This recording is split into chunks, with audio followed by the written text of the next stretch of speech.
Assalamualaikum warahmatullahi wabarakatuh dan salam sejahtera. Masyarakat yang saya hormati, hari ini saya ingin menyampaikan satu pesanan yang sangat dekat dengan kehidupan kita pada zaman ini.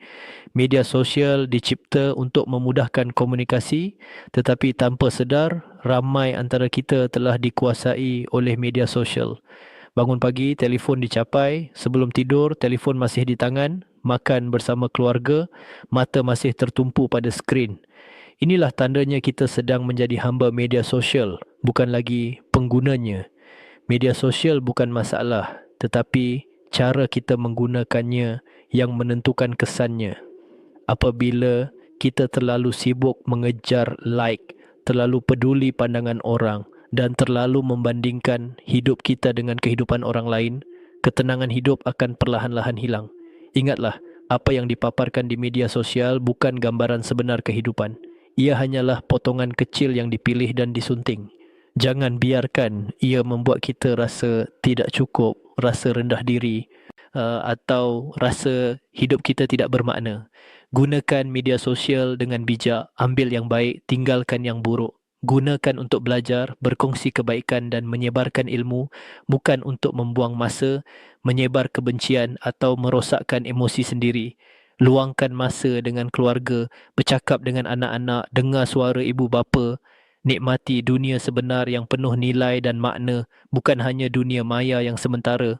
Ingatlah, masa yang hilang kerana media sosial tidak akan kembali, tetapi masa yang digunakan dengan betul akan membentuk masa depan yang lebih baik. Akhir kata, jangan jadi hamba media sosial, jadilah insan yang mengawal masa, emosi dan kehidupan sendiri. Jika pesanan ini bermanfaat, sila subscribe channel Pengetua AI, kongsikan kepada keluarga dan sahabat. Semoga menjadi peringatan dan kekuatan untuk kita semua. Terima kasih. Wassalamualaikum warahmatullahi wabarakatuh. Assalamualaikum warahmatullahi wabarakatuh dan salam sejahtera.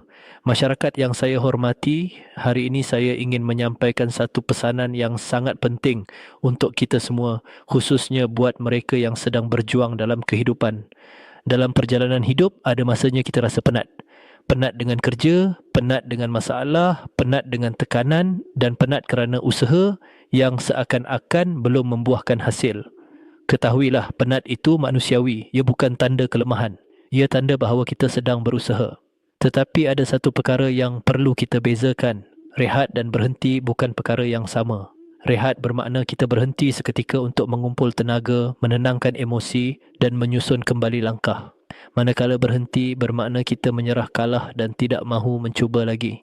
Jika hari ini kamu penat, rehatlah.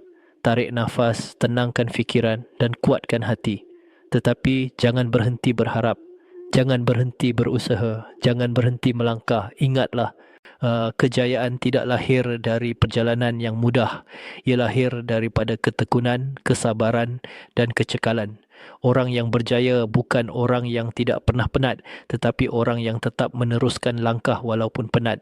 Ambil masa untuk menjaga diri. Tidur secukupnya, jaga kesihatan, luahkan perasaan dengan cara yang betul, kemudian bangkit semula dan teruskan perjalanan. Akhir kata, rehat jika penat tetapi jangan pernah berhenti kerana setiap langkah kecil hari ini sedang membawa kita lebih dekat kepada kejayaan. Jika pesanan ini bermanfaat, sila subscribe channel Pengetua AI, kongsikan kepada keluarga dan sahabat.